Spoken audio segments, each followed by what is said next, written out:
अच्छा लगता है जब कोई बोलता है कि ज्योतिष हमारे वेदों की आंखें हैं, चक्षु हैं।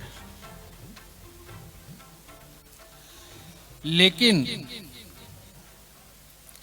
जितनी दुनिया है वो अपने घरों में हवन, यज्ञ, कीर्तन तो करती है, लेकिन अंधी होकर के, क्योंकि चक्षु को मानने से पहले मना कर देते हैं। चक्षु को मानने से अगर मना कर दिया तो ये तो अंधी पूजा पाठ हुई। और एक शब्द का प्रयोग करना नहीं भूलते, हम तो सिर्फ भगवान को मानते हैं, हम तो उसके ऊपर डोरी छोड़ देते हैं। तो ये सच बात है कि इसी को अंधापुना बोलते हैं। और वेदों का चक्षु क्यों कहा गया ज्योतिष को, उसका एक कारण है बहुत बड़ा। पहले गुरुकुल हुआ करते थे। गुरुकुल कैसे हुआ करते थे कि एक गुरु हुआ करते थे, 5-10 शिष्य हुआ करते थे। ज्यादा ही होगी भीड़ तो 15 की हो जाती थी। और उस गुरु जी का काम होता था कि बच्चों को पूरी शिक्षा दीक्षा देना। लेकिन वो शिक्षा दीक्षा उनकी किसी खास इंजीनियरिंग या किसी खास डॉक्टरेट की नहीं होती थी जो आजकल होती है। उनकी शिक्षा दीक्षा यहां से शुरू होती थी कि जब वो हमारे ग्रहों का आवाहन करते थे, साथ में उनके देवों का आवाहन करते थे, फिर उनको सिखाते थे कि हमारे और कौन कौन से देवता हैं जिनको हमें बुला करके किसी भी कार्य को प्रारंभ करना है। और वहीं से फिर ये निर्माण हुआ उन ज्ञानियों को कि सूर्य देव श्री विष्णु नारायण हैं, चंद्रदेव भोलेनाथ हैं, मंगल देव हनुमान हैं, बुध देव माता जी हैं, ठीक है, और बृहस्पति देव ब्रह्मा है वैसे तो, लेकिन गुरु मानते हैं, ठीक है। और इसी तरह से फिर सारे देवी देवताओं का पता चला। अब वो जो 15-15, 10-10 या 7-7 लोग निकलते थे, वो जाकर के खास तौर पे एक इलाके के मंदिरों को संभालते थे। एक खास प्रकार के मंदिरों को संभालते थे, क्योंकि उन्होंने अपने गुरु से दीक्षा ली है। अब धर्म का प्रचार प्रसार, धर्म क्या होता है? धर्म होता है हमें क्या करना चाहिए, किस तरह से करना चाहिए, आचरण क्या होना चाहिए, और उसको करते हुए रिजल्ट क्या निकलना चाहिए। ये हमारी शिक्षा दीक्षा हुआ करती थी।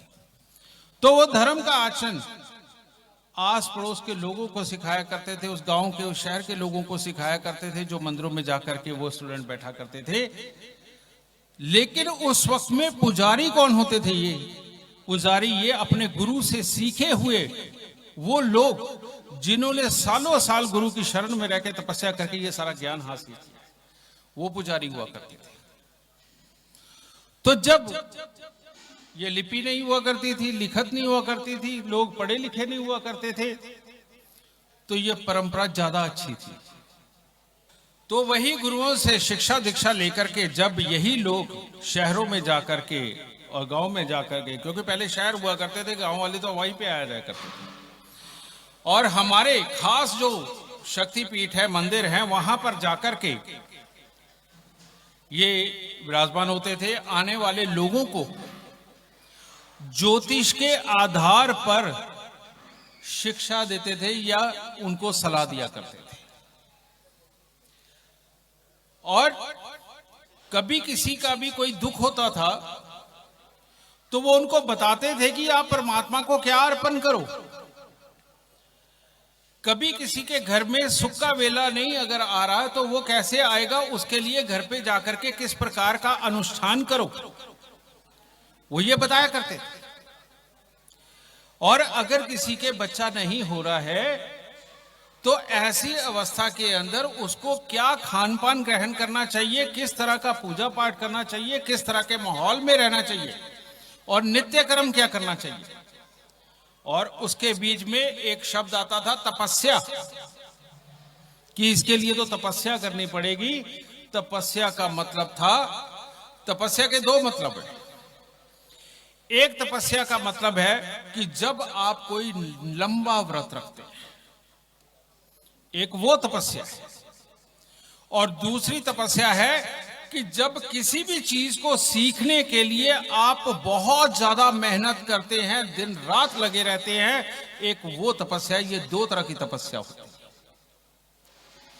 तो दुखों के बीच में वो परमात्मा के लिए तपस्या करने को बोलते थे, जो कि रोज की उनकी दिनचर्या में शामिल होती थी, तब वो ज्ञानी बोला करते थे। आज की डेट में ज्योतिष को सीखे बिना, ज्योतिष को सीखे बिना जब कोई ये कहता है कि जो करेगा परमात्मा करेगा, ग्रहों में कुछ नहीं रखा, वो इंसान कभी विद्वान हो ही नहीं सकता, कभी नहीं हो सकता। क्योंकि उसने तो वेदों की आंखों को ही गुम कर दिया। उसने कहा, मानने से मना कर दिया कि वेद देखते भी हैं, तो वो इसका मतलब वो इंसान तो सिर्फ अपनी दुकानदारी चमका रहा है, क्योंकि उसे ज्योतिष आता नहीं। और बिना ज्योतिषी हुए कोई इंसान ये तय नहीं कर सकता कि किस चीज का यज्ञ, किस चीज का हवन किस वक्त करना है और क्यों करना है। तो इसीलिए सबसे पहले हमारे यहां गुरुकुलों के अंदर ज्योतिष सिखाने का विधान पूरे का पूरा होना चाहिए। तब हमारे यहां देखना वैदिक पूरे वर्ल्ड में कैसे फलता सकता है। क्योंकि हमें ये मंत्र सुना करके प्रभावित करने वाली कला को छोड़ना पड़ेगा। वो तो हमारे देश के अंदर अंग्रेजों के आने पर कोई गरीब आदमी भी प्रभावित हो जाता है। हमें इस व्यवस्था को जन्म देना पड़ेगा कि हम लोग विश्व के गुरु हैं। वो इसलिए है क्योंकि हम सनातनी हैं। सनातनी है यानी कि हम साइंस को मानते हैं। साइंस को मानने का मतलब हम ज्योतिषी हैं। ज्योतिषी सबसे बड़ा साइंटिस्ट होता है। आज भी जब डॉक्टरों को अपना इलाज नहीं मिलता तो वो हमारे पास आते हैं और हम दावे से ठीक करते हैं। वो साइंस वहां तक नहीं पहुंची। आज भी अमेरिका के अंदर जो भी जितने भी शोध हो रहे हैं वो हमारे वेदों को लेकर के हो रहे हैं। आज सबको मैं एक बात बता दूं, पिछले लगभग 40 साल से शोध चल रहा है अमेरिका के अंदर। अगर आप साबित कर देते हो कि आप सच्ची में ज्योतिषी हैं और आपने बहुत सारे कुछ इसके अंदर एक्सपीरियंस किया, आज भी आपको 6 महीने के अंदर पीआर मिलती है अमेरिका के अंदर। आप सब में से किसी को नहीं पता ये बात। उसका कारण ये है कि उनको वहां पर एक ग्रुप है गवर्नमेंट की तरफ से बनाया हुआ, और उन्होंने 28-30 साल से बच्चे वहां पैदा हुए हैं, जो बहुत सारे बच्चों के ऊपर शोध बैठाया हुआ है इन ज्योतिषियों का। और वो देख रहे हैं कि वाकई ये ज्योतिषी जो प्रेडिक्ट करते हैं वैसा ही बच्चे के साथ हो रहा है, वैसा ही सब कुछ हो रहा है। वो इस विद्या को जान चुके। वो बात अलग है कि वो ब्लास्ट किस दिन करते हैं और ये कहते हैं कि हम ज्योतिषी हैं, और जिस दिन उन्होंने कह दिया ना हम ज्योतिषी, आप हाथ मलते रह जाओगे, क्योंकि वो प्रैक्टिकल हो गए और आप ऊपरी ऊपरी हो गए जिनके घर की विद्या थी। तो ये नहीं होना चाहिए। तो अपने बच्चों को जो मर्जी मॉडर्न पढ़ाई दो, लेकिन साथ में ज्योतिष का ज्ञान अगर अभी से भी देना शुरू करोगे तो जो हमसे गलतियां हुई हैं वो कम से कम हमारे बच्चों से नहीं होंगी। ये जरूर करना चाहिए। अब मैं बताता हूं, भाई बुरा मत मानना कोई भी आज, क्योंकि मन की व्यथा निकाल रहा हूं और आप सब मेरे अपने हैं, कोई गैर नहीं है। हम लोग ये कह देते हैं कि बृहस्पति को खुश करना है तो ये मंत्र बोलना है, बृहस्पति को खुश करना है तो ये फूल चढ़ाने हैं, और बृहस्पति को खुश करना है तो हमें ये अनुष्ठान करना है। पहले ये कौन सीखेगा कि बृहस्पति है क्या? और जब तक उस बृहस्पति के प्रति भाव, उसका ज्ञान आपके दिमाग के अंदर नहीं होगा, आपका दिमाग उसको सोचेगा ही नहीं, वो फील भी नहीं आप लेकर के जाओगे, आपके अंदर बृहस्पति कौन प्रबल कर सकता है? अगर हम बृहस्पति की बात करें तो वो है ब्रह्मा जी। और ब्रह्मा जी का मतलब क्या है? इंसान के अंदर बनने वाला वीर्य, यह ब्रह्मा है। और ब्रह्मा जी का पूरी दुनिया में एक ही स्थान क्यों है? पुष्कर राज जी। क्योंकि हमारे उत्तर की तरफ से आने वाली हवाएं और हमारे दक्षिण पश्चिम की तरफ से आने वाली हवाएं वहां मिलकर के एक ऐसा वातावरण पैदा करते हैं कि जहां पर पक्षी हो या इंसान हो, उसके बच्चे की उत्पत्ति के लिए जितनी गर्मी और जितनी सर्दी चाहिए वो पुष्कर राज्य में विद्यमान है और कहीं नहीं है। और पुष्कर राज्य के लिए कहा जाता है कि अगर किसी के संतान ना हो तो वो 11 पूर्णिमा तक पुष्कर राज्य में अगर स्नान कर लेते हैं तो उनको संतान की प्राप्ति होती है। लेकिन ये कैसे हो सकता है? क्या ऊपर से बैठ के ब्रह्मा जी आएंगे और आपको वरदान देके जाएंगे जैसे हम कहानियों में सुनते हैं? सगे पहले कहानियां लिखी गई थी इसलिए क्योंकि हम लोग लिखना पढ़ना नहीं जानते थे, हमें बताने के समझाने के लिए कहानियां लिखी गई थी। लेकिन उस वक्त के वैज्ञानिक बहुत बड़े वैज्ञानिक थे। तो मैं आज आपको बताता हूं कि कैसे ब्रह्मा जी में 11 पूर्णिमा नहाने के बाद में संतान उत्पन्न होती है। वो ऐसे, आप जब पुष्कर राज्य में जाते हैं वहां कोई भी जप अनुष्ठान नहीं होता। वहां आपके जाते ही आपको एक थाली पकड़ाई जाती है, उसमें इतनी सी धूप होती है, थोड़ा सा सिंदूर होता है और थोड़े से फूल होते हैं, और करके आपकी पूजा को संपन्न कराया जाता है। आपको वहां कुंड के अंदर स्नान करने को बोला जाता है। और बहुत सारे मूर्ख लोग ये कहते हैं कि कुंड में काई लगी हुई है, गंदा है, इसलिए हम स्नान नहीं करते, हम तो आचमन ले लेंगे। और सच में वो बहुत बड़े मूर्ख है।